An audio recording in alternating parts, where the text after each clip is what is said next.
Il y a cette chose que nous, nos ancêtres, nous ont appris pour qu'un enfant puisse être équilibré spirituellement. Pour qu'un enfant soit gloire. Nous avons les femmes enceintes ici. Are you getting what I'm saying? Nous avons les femmes enceintes ici. Nous avons les femmes qui vont accoucher bientôt. Il faut que lorsqu'un enfant vient au monde, que le père ou la mère puisse savoir qu'est-ce qu'il faut faire. Parce que si vous négligez les 7 choses que je vais dire tout de suite là, vous allez vous mettre vous-même dans les problèmes. N'accusez pas le docteur d'être responsable. Et à qui nous disons bienvenue papa sur ce plateau. Merci Marielle, comment ça va? Ça va très bien papa. On te rencontre dans ton décor enfin, dans un cadre qui t'est plus approprié, différent de celui qu'on a l'habitude de voir pour un épisode au cœur du secret. Aujourd'hui, tu as tous tes artifices et tu vas nous entretenir sur une thématique importante. Tu nous permets de rentrer à la création des hommes. Tu nous permets de rentrer à la création de l'individu. Tu nous enseigneras et nous permettra de découvrir aujourd'hui avec toi les 7 secrets, sinon les 7 codes qui conditionnent la venue d'un enfant. Que devrions-nous entendre par là, papa? Ok. Il y a cette chose que les parents font souvent sans s'en rendre compte. Oui. 7 erreurs, 7, nombre de 7, qu'il faut connaître. Parce que si on ne connaît pas ça, la destinée de l'enfant, cette destinée va se gâter. C'est 7 secrets, 7, qu'il faut connaître. C'est ce dont on va parler aujourd'hui. Oui. On va parler de ces 7 secrets-là qu'un parent doit connaître pour que son enfant n'ait pas un genre de problème. 7 choses, 7 erreurs. Les docteurs le font souvent, ou tout au moins les docteurs ou les médecins participent à ça, mais ils ne savent pas ce que c'est. Donc, vous voyez, la vie c'est... Vous voyez cet œuf? Oui. On dit souvent chez nous, c'est l'œuf de la poule du village. Qu'est-ce qu'il y a dedans? Qu'est-ce que ça doit devenir? Un poussin, n'est-ce pas? Oui. Dans le Mbok, lorsqu'on parle de la création du monde, on dit le monde est un œuf. Et c'est cet œuf qui va exploser pour donner quelque chose. Si vous posez une question, là je l'ai déjà dit, quand vous voyez cet œuf, est-ce que vous pouvez savoir ce qu'il y a dedans? Non, pas visiblement, pas sans avoir cassé. Quand vous regardez la noix de coco, vous savez qu'il y a mis l'eau dedans? Non. Donc vous convenez avec moi que l'œuf est un mystère. La vie d'un enfant, ça doit être un mystère. C'est pour ça qu'il y a des erreurs que la femme enceinte fait, qu'elle ne doit pas faire. Nous avons un pouvoir dans la tradition Bassa que nous gardons plus que tout. Même si les médias arrivent ici, il y a des choses qu'on peut dire, il y a des choses qu'on ne peut pas dire, il y a des choses qu'on démontre, il y a des choses qu'on ne démontrera jamais. Tout pouvoir vient des ancêtres. Et les ancêtres dorment dans la terre. Par la parole, on a la possibilité de commander certaines choses. Vous allez dire aujourd'hui qu'il est un bombok. C'est vrai, je suis un bombok. Mais je suis en train de vous montrer que les mêmes plantes que vous piétinez avec vos pieds, les mêmes personnes que vous insultez, qui ont gardé les villages, que vous appelez les villageois, si ces personnes aujourd'hui s'étaient comportées comme les gens de la ville, Tolibouy Tojara, Libahabi, vous avez compris ce qu'il vient de dire. Même une seule plante n'existerait plus. Pourquoi je dis cela? Je dis cela parce que j'ai souvent entendu les gens dire des choses. Moi, j'ai passé tout mon temps en Europe, j'ai passé tout mon temps à l'extérieur. Mais c'est lorsque tu rentres dans la tradition que tu te rends compte que si ces gens-ci n'avaient pas gardé la nature, les plantes et la forêt, on ne serait pas capable de faire un genre de choses aujourd'hui. Il y a cette chose que nous, nos ancêtres, nous ont appris pour qu'un enfant puisse être équilibré spirituellement. Pour qu'un enfant soit gloire. Nous avons les femmes enceintes ici. Are you getting what I'm saying? Nous avons les femmes enceintes ici. Nous avons les femmes qui vont accoucher bientôt. Il faut que lorsqu'un enfant vient au monde, que le père ou la mère puisse savoir qu'est-ce qu'il faut faire. Parce que si vous négligez les 7 choses que je vais dire tout de suite là, vous allez vous mettre vous-même dans les problèmes. N'accusez pas le docteur d'être responsable de vos erreurs. Il faut bien m'écouter. Dans la tradition négro-africaine, notre tradition, ce n'est pas le fait de faire les enfants qui est important. C'est de savoir comment les faire. Parce que si vous les faites mal, la sorcellerie là, elle va entrer, il va commencer à perturber les enfants que vous avez. De quoi est-ce que je parle? La première chose que vous devez noter aujourd'hui qui est importante pour vous, c'est ce que j'appelle l'eau. Lorsqu'une femme est enceinte, la première des choses qui va commencer à sortir à l'intérieur de la femme, pour nous dire que cette femme-ci accouche dans les heures qui suivent, c'est que ce que vous appelez la poche des os, elle va se percer, n'est-ce pas? Et ce lubrifiant qui va sortir, c'est ce qui va nous annoncer si l'enfant est à 2 doigts, 3 doigts, 7 doigts, 10 doigts, bref, si l'enfant va venir au monde ou pas. Cette eau qui sort, écoutez-moi très bien, cette eau qui commence à se verser sur votre femme, qui commence à sortir, si vous êtes à côté, rassurez-vous rapidement, je dis bien rapidement, soit de recueillir cette eau qui commence à couler depuis sa cuisse, comme ça, avec soit un verre, soit une assiette. Quand vous sentez qu'elle perd les os et qu'elle est debout, ça commence à couler. Faites rapidement, retirez, je vais vous dire ce que vous allez faire avec à la fin. Il faut bien m'écouter, hein? C'est votre secret, votre famille. Je vous apprends seulement pourquoi vous devez être équilibré. L'eau là qui commence à sortir, mettez une cuvette ou une assiette et recueille une quantité, une petite quantité de ce qui sort. Ce que tu vas recueillir là, mets ça directement dans une bouteille.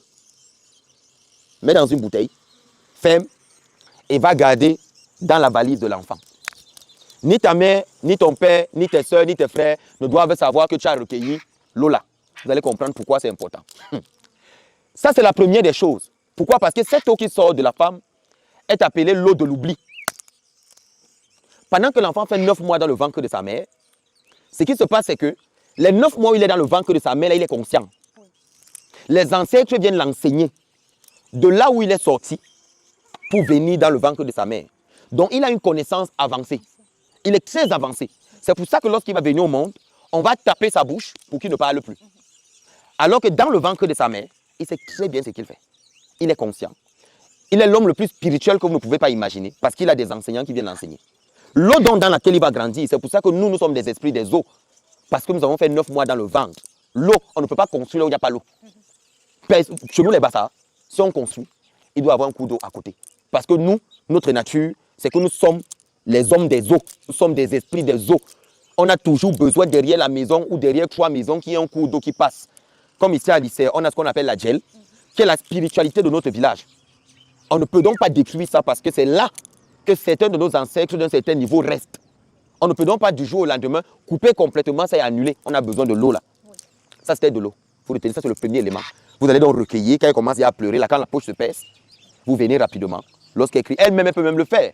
Elle peut commencer à recueillir, elle-même l'eau là, comme ça, elle recueille, elle prend, elle garde. Ce que je vous dis là, toutes les religions dans lesquelles vous êtes, croyez à n'importe quoi que vous voulez, vous aurez tous les problèmes.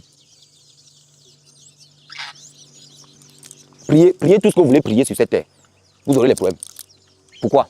Parce que ce n'est pas la prière qui va venir résoudre un genre de problème que toi-même à la base. La Bible dit même, le peuple périt quoi? Faute de connaissance. Quand tu ne connais pas, tu péris. Si c'est qu'une femme doit accoucher par césarienne, il faut un docteur pour le faire. Sa prière ne va pas fendre son ventre pour que le bébé sorte. Il faut une expertise. Il faut faire la part des choses. Prier, c'est bien, mais il faut connaître ses limites. Il y a des choses où il faut agir. Ça fait un. Deuxième des choses qu'il faut faire très attention avec aujourd'hui, c'est le sang. Je m'explique. Le sang dont je parle, c'est quoi? Ce n'est pas ton sang qui coule ici. C'est le sang qui va commencer à sortir de l'appareil intime de la femme lorsqu'elle est en train de mettre, d'enfanter. Il y a des femmes qui pourront avoir des déchirures et le sang va sortir. Ce qui est sûr, lorsqu'une femme accouche, il y a toujours du sang quelque part. Ce sang-là, il faut bien m'écouter. Vous devez faire très attention avec. C'est pour ça qu'avant, dans nos villages, on avait ce qu'on appelait les sages-femmes, des mamans expérimentées, qui faisaient accoucher la jeune fille et qui avaient des secrets que je vous révélais tout à l'heure. Mais aujourd'hui, à cause du modernisme, lorsqu'une femme doit accoucher, on l'amène à l'hôpital. En réalité, une femme ne doit pas accoucher à l'hôpital. Une femme doit accoucher dans sa maison. Ça veut dire, le docteur doit venir dans la maison. Pourquoi? Parce qu'il y a les enseignants, les anges qui accompagnent l'enfant. Au moment où l'enfant sort, les anges là restent dans le lieu où l'enfant est né. Ça veut dire que si vous accouchez à l'hôpital, l'héritage que l'enfant est venu avec là, ça reste là-bas. Vous rentrez avec l'enfant à la maison, mais tout reste là-bas. Il faut bien m'écouter. Je vais aller rapidement. Alors, ce sang qui sort là, vous devez éviter au maximum que quelqu'un touche ce sang. De nos jours, c'est compliqué. Parce qu'on a un docteur, on est une sage-femme. Des fois, même le mari, on demande qu'il reste dehors. Il ne sait même pas ce qui se passe là-bas dedans. Ça, c'est le sang. Troisième des choses, le gras. Le gras sur lequel la mère est couchée. Je vous explique. Ce gras sur lequel la mère pleure et qu'elle met au monde de l'enfant, ce gras-là guérit l'enfant de tous les problèmes qu'il a. Je m'explique par exemple. Si l'enfant a mal à la tête, prenez le gras sur lequel vous avez accouché, enveloppez l'enfant dedans, il guérit. Si l'enfant a un blocage, prenez le gras là, faites dormir une seule nuit l'enfant à l'intérieur. Le lendemain, la situation se détend. Je ne vous ai pas parlé de prière. C'est ce qui est simple. Que l'enfant ait n'importe quel problème, prenez juste le gras. On a combien? 3, non? Prenez le gras là, enveloppez votre enfant dedans. C'est pour ça qu'on devait remettre le gras là à l'enfant. Même s'il a 20 ans, même s'il a 30 ans, même s'il a 50 ans, il doit être capable d'avoir ce gras dans sa valise. Lorsqu'il va dans les grandes assises, il doit attacher ce gras sur lui lorsqu'il attache le pagne. Le pagne au-dessus, mais ce gras à l'intérieur. Il doit l'avoir. Ça fait quoi? Je sais que nous tous qui sommes ici, ça n'a pas été fait. C'est pour ça que je prends le temps d'expliquer. Pour que demain, vous ne dites pas que l'enfant a tel problème, l'enfant a tel problème. Les autres enfants qui viennent là, il faut déjà savoir. Ça fait quoi? Ce gras-là, on ne le laisse pas avec le docteur. On ne le lave pas. Je dis bien, on ne le lave pas. Le sang qui est dessus et l'eau du placenta qui est dessus, on garde ça comme ça. Ce pagne sèche et on le garde. Généralement, même, je vais aller plus loin. Lorsque cet enfant est en train de mourir et qu'il atteint un certain âge et que c'est une maladie mystique et qu'il vient de mourir et que son corps est chaud, il suffit juste de poser ce gras-là sur lui, entouré. Il revient. Si par exemple on l'a tué d'une façon mystique et qu'il est en train de partir, comme on jette les sorts aux gens là, il rend l'âme, il est mort. Quand vous savez qu'il est mort, il est chaud. Allez prendre ça, jeter sur lui, il va revenir. Parce que tant que son heure n'est pas arrivée, que c'est mystique, il va revenir. Ça fait combien? Ça fait 3. Quatrième des choses, le placenta. Il y a les feuilles dans cette cage. Donne-moi ces feuilles que j'ai posées dans la première cage là. Le placenta, c'est quoi? Ce qu'on appelle goilet. C'est là où l'enfant reçoit toutes les énergies de sa mère et de son père parce qu'il vit dans une enveloppe. Le problème avec le placenta, c'est quoi? C'est que de nos jours, on prend le placenta et des fois on le laisse à l'hôpital. D'autres le mangent. Oui, d'autres mangent le placenta. Je vous raconte une histoire. Quand mon fils est né, j'étais au Cameroun. J'ai dit au docteur avant sa naissance que tu ne peux pas accoucher ma femme. Il m'a dit, mais comment et tout. Je dis, écoute, j'ai toutes les certifications pour le faire. Alors on me remet la blouse, les gants et tout. J'entre, il y avait le docteur. Il me dit, s'il te plaît, tu me laisses faire le travail. J'avais à tout expliquer à ma femme parce qu'elle était préparée. Lorsque je fais sortir la tête du bébé, je fais sortir l'épaule et tout. Quand l'enfant sort, je coupe le cordon. Le docteur me dit ceci. Il me dit, il faudrait que je sorte parce qu'il va récupérer le placenta. Après, moi, je dis non. Ça, moi, je sais le faire. Donc, je vais le faire moi-même. Il insiste. Ils ont commencé des bruits. Je me suis mis de côté. Il retire le placenta. Et il vient me dire que bon, tout ce qui était gras et tout, placenta, on a jeté à la poubelle. Vous n'avez pas besoin de ça. C'est les règles de notre hôpital. Je lui ai dit, si dans les 5 minutes qui suivent, vous ne me remettez pas le placenta de mon enfant, vous allez voir ce qui va se passer ici. Alors, qu'est-ce qu'il fait? Au moment où je vais rester dehors, je vois une grosse voiture venir garer. Nous sommes à 23h minuit. Hein, et on sort avec 2 glacières. On va dans la pièce de derrière de l'hôpital. Je vais taire le nom de la clinique, je vais éviter certains problèmes. Et on charge les placentas. Et il y a une dame que je connais de ce pays qui récupérait ça pour partir avec. Ça veut dire quoi? Les placentas que vous laissez, il faut savoir que c'est toute la destinée de l'enfant. Tout ce qu'il va être et tout est dans le placenta. C'est pour ça que lorsqu'on récupère le placenta, on doit l'enterrer. Vous pouvez récupérer le placenta, le lieu pour enterrer est loin, mettez-le dans un frigo. Vous allez le récupérer après, vous allez aller dans le lieu que vous seul vous savez, mais où la terre est tendre. Ou soit il y a un marécage, soit en bas d'un bananier. Mais regardez ce que vous allez faire. Ce n'est pas parce que vous enterrez le placenta que l'enfant ne sera plus attaqué. Non. C'est la manière d'enterrer le placenta. C'est le code. Comment nos ancêtres faisaient? Quand le moment arrivait d'enterrer le placenta, vous voyez cette plante? Ça s'appelle l'hysope. On n'enterre pas un placenta sans hysope. Parce que si vous le faites, l'enfant sera vampirisé. C'est ça qui empêche qu'on sache qui est l'enfant. C'est pour ça que lorsqu'on consulte sur lui, on ne voit rien. On ne voit rien pourquoi? Parce qu'on a bien cadenassé son placenta. On ne peut donc pas voler son destin. Donc on enterre le placenta avec d'autres choses, mais ça c'est la chose principale, une feuille d'hysope. C'est avec ça, c'est un rituel. Et lorsqu'on finit d'enterrer le placenta, on est sûr que cet enfant n'aura pas de blocage à l'école, il n'aura pas de problème. Ça que je dis là, l'église ne connaît pas ça. Donc, on a besoin de cette feuille. Il fallait que je vous montre c'est quoi la feuille d'hysope. Non, c'est rare, non? Hysope, ça doit être rare. Hein? C'est rare. Parce que ça sort de... C'est bon,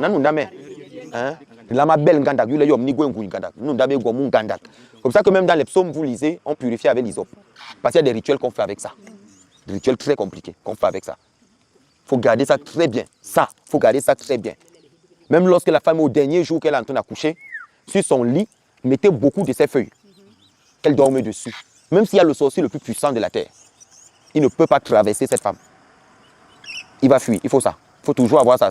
Planter même chevaux, que ça puisse être là. Ça, disons. On est à 4, oui. N'est-ce pas? Oui. 5e chose, le cordon ombilical. Le cordon ombilical, c'est la seule information qu'il y a sur l'enfant qui nous permet de connaître d'où est-ce qu'il vient. Si par exemple, je prends un exemple simple.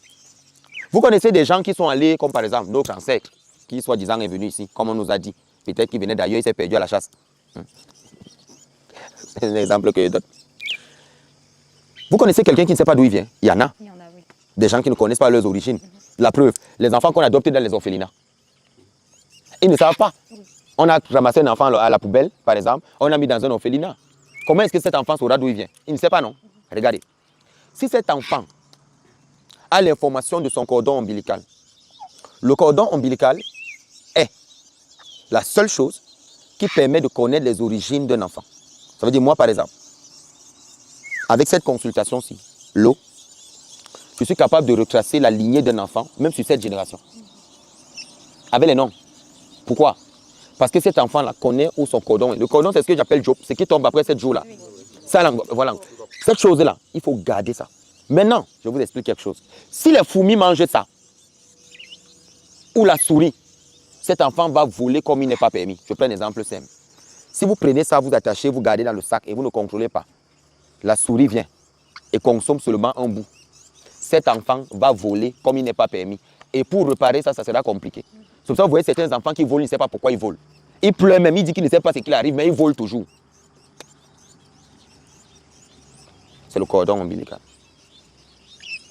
Ce cordon-là, si vous ne faites pas attention avec, c'est grave. 6e chose, les premiers selles du bébé. C'est noir. Donc, on va vous apprendre des choses. Les premiers caca là. Hein? Hein? Ça, c'est extrêmement dangereux. Ah, il ne doit pas dire ça ici. Les selles là, il faut les planter dans la terre. Namajo, Chibiti, Njocho, Kibanjo Mou, tu peux te placer et tu enterres. Il ne faut pas jeter à la poubelle. Hein, c'est ça que je dis qu'on ne sait pas. On apprend, on enterre ça. Il y a d'autres choses qu'on peut faire avec, mais je préfère vous dire ce qui ne va pas vous causer des problèmes. Oui. On enterre. La chose dont la plus dangereuse, la 7e chose, c'est l'eau où on a lavé l'enfant. L'eau où on a lavé l'enfant, le premier bain de l'enfant, vrai bain de l'enfant, on met l'eau là dans un bidon. Chaque fois, par exemple, un exemple simple, si vous voulez avoir des foules, peut-être vous êtes un crétin, vous voulez que votre malade guérisse à l'instant, l'eau là, qu'on a lavé le bébé pour la première fois, que tu as mis dans le bidon, prends l'eau là, mets dans une petite assiette, prends un gant. Nettoie le malade avec. De ton enfant, il guérit.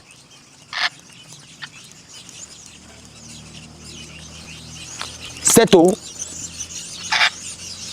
on récupère ça, on met dans le bidon. Il y a beaucoup d'enfants aujourd'hui, qu'on a pris l'eau, on allait verser dehors. Une tante arrive, elle dit qu'elle veut laver l'enfant.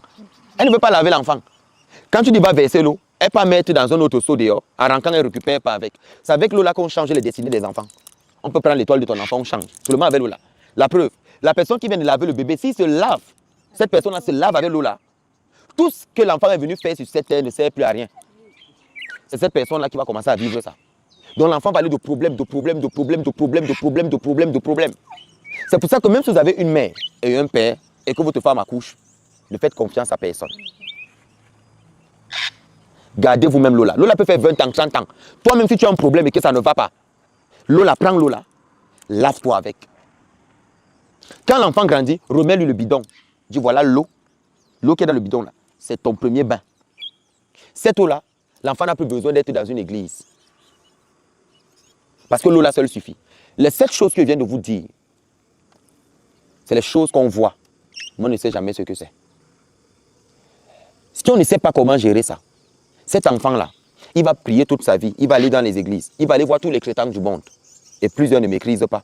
Parce que lorsqu'on vole le placenta d'un enfant, et qu'on prend le placenta là, peut-être vous avez envoyé un oncle aller déterrer, vous avez enterré là, l'oncle est venu par derrière, à déterrer, à nous, il est parti avec. Il faut trouver quelqu'un qui va détruire ça. Parce que le placenta pourrit. Il faut détruire ça mystiquement. Parce que si on ne détruit pas, ils vont continuer à utiliser. Il y a beaucoup de jeunes aujourd'hui, quand on détient les destinées comme ça, des fois pour enterrer, on dit que tel oncle va enterrer. Des fois, on sait même là où c'est enterré. On ne doit jamais dire. C'est quelque chose qu'on ne dit pas.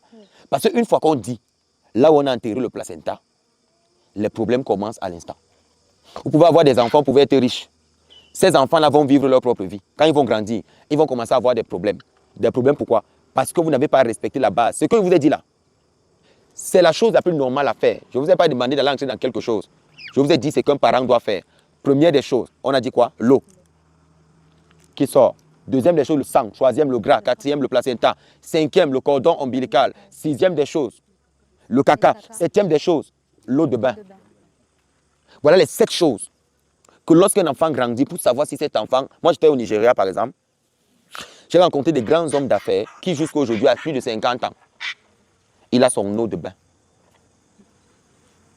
Dans un bidon, plus de 50 ans. Il te dit, j'ai toujours mon bidon de 5 litres là. Il ne prie pas Dieu, il ne prie personne, parce que les ancêtres ont tout donné. Mais à la naissance, les sorciers volent tout. C'est pour ça que nous, on a besoin justement de connaître ces 7 choses-là et de bien les gérer pour ne pas se retrouver aujourd'hui en train d'être vampirisé. Il est important de rentrer à la tradition. Parce que tu sois pasteur, que tu sois chrétien, que tu sois évangéliste, que tu sois n'importe quoi, nous tous on accouche des enfants. Nous tous on a les cacas. Nous tous on a le cordon. Nous tous on a tout. Mais si tu ne connais pas ta tradition et que tu ne sais pas ce qu'il faut faire, tu vas te retrouver dans les problèmes. Maintenant, concernant le cordon ombilical, c'est le cordon ombilical de l'enfant qui est connecté avec ses ancêtres. Par exemple, lorsqu'on fait la consultation sur quelqu'un, lorsqu'on lance la consultation au niveau de son nombril, ici, ça s'ouvre. Vous allez vous rendre compte de quelque chose. Des fois, quand vous touchez votre bout du nombril, ça fait mal. Il y a les jours où ça fait mal.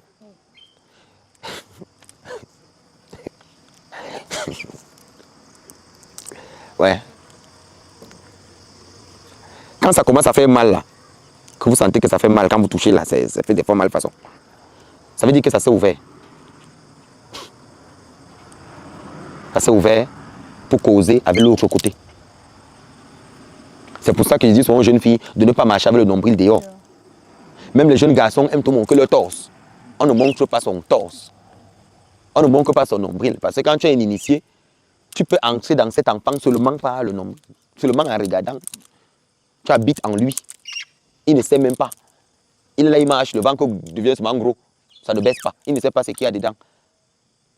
J'ai souvent vu ça quand il vient dans certains endroits. Les jeunes aiment tout être torse nu, mon Dieu. Non, on cache. On cache parce qu'il y a des portes sur nous. On doit cacher les portes. Les 7 choses-là, vous devez les enseigner aux gens, même ceux qui sont les docteurs. Vous devez être capable de dire aux gens que, voilà, quand ça va commencer, que tu commences à avoir, récupère l'eau. N'oublie pas le gras à l'hôpital. N'oublie pas le placenta. N'oublie pas ceci. N'oublie pas les premiers selles que ton mari a enterrés. N'oublie pas ceci, là où tu as enterré le placenta. Bon, c'est à l'enfant là où son placenta est enterré. Parce que lorsqu'il aura des problèmes dans la vie, il doit aller se placer devant son placenta et commencer à parler, appeler ses ancêtres et dire, pardon, me voici, je suis en difficulté. On n'enterre pas le placenta là où on loue.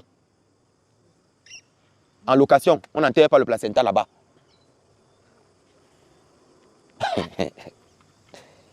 Il faut enterrer le placenta là où tu sais que tu vas toujours aller. Il faut enterrer là où tu sais. Ne n'enterre pas le placenta là où tu ne connais pas. Là où tu sais comment te chasser demain. Une fois que tu as compris ces 7 choses, c'est ça que les gens ils ont besoin de comprendre. L'enfant qui va grandir, si vous respectez ces règles-là, cet enfant n'a même pas besoin de répétiteur.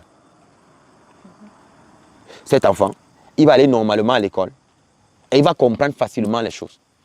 Il n'a même pas besoin qu'on l'explique. La plupart des enfants d'aujourd'hui ne causent même plus avec les ancêtres, ils ne les voient pas. Moi, je me rappelle, il disait à un oncle comme ça, que ton père, qui est mon grand-père, est venu me parler et il commençait à rire. Parce que pour lui, c'était pas vrai. Alors que c'était vrai. Quand tu dis à quelqu'un, telle personne, il ne croit pas. Parce qu'ils ne savent pas que certaines choses, avant d'être dans la mystique, il faut réparer. Ce que je vous dis là, maintenant là, oui, mes parents ne l'ont pas fait. Moi, mes parents ne l'ont pas fait. Les miens non plus.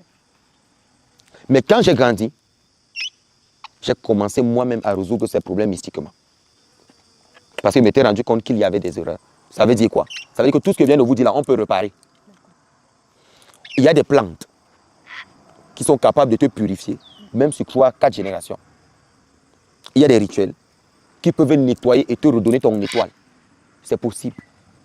Il faut juste trouver des techniciens qui savent ce qu'ils font. Une fois que vous les trouvez, il sera facile pour vous de pouvoir réaliser certaines choses. Mais si vous ne les connaissez pas, vous allez souffrir. Le problème aujourd'hui, c'est quoi? Même quand j'étais au Bénin, dernièrement, ils sont très attachés à leur tradition. Mais ce qui va vous choquer, c'est qu'au Bénin, il y a aussi beaucoup d'églises. Mais ce qui me dépassait là-bas, c'est que les mêmes personnes qui étaient dans les églises étaient aussi beaucoup dans la tradition. C'est-à-dire que même quand on avance, on a notre tradition derrière. C'est important de savoir où on va. Parce que si tout se perd aujourd'hui dans la tradition, on ne saura plus comment faire demain. Ça, c'est l'information que vous devez avoir et que vous devez intégrer. La terre que vous voyez ici, elle parle, elle réagit. Je vous l'ai prouvé tout à l'heure. Elle écoute. Les ancêtres sont là. Celui qui dit que les ancêtres ne vivent pas ne sait pas de quoi il parle. Tu peux tamponner les mêmes plantes ici en brousse. Tu les écrases. D'autres, tu prends, tu manges dans ta bouche. Tu ne sais pas ce que c'est. Mais lorsqu'on prend 3, 4, on mélange. 4. J'ai expliqué à quelques chefs traditionnels ici que il ne faut pas plus de 4 plantes pour faire un outil de consultation. C'est 4 plantes. 4 comme ça. 4 au total. 4. Qui font en sorte qu'un outil de consultation commence à communiquer avec les ancêtres. 4. C'est pas plus. Et c'est les plantes qu'on voit tous les jours et qu'on traverse. Mais seulement lorsqu'on les met ensemble et qu'on dit la parole qu'il faut, la plante là devient envoûtée et elle commence à faire autre chose. C'est pour ça qu'on a besoin de la nature. Même si l'autoroute passe, on doit toujours avoir nos forêts. Parce que si les forêts là ne sont pas là, les secrets sont partis. Lorsqu'il n'y a plus de forêt, il n'y a plus d'encercle. Ah, vous devez le savoir. Sans la forêt, il n'y a pas d'encercle. Parce qu'il y a des encercles, pour les rencontrer, il faut être dans une forêt. S'il n'y a plus de forêt aujourd'hui, on ne peut plus faire certains rituels. On a besoin, lorsqu'on achète son terrain, d'avoir même 3 arbres à côté, un prunier à côté, un manguier à côté. Le développement, c'est bien, mais le développement doit avoir ses limites. Si tous les villages deviennent la ville, la mystique a disparu.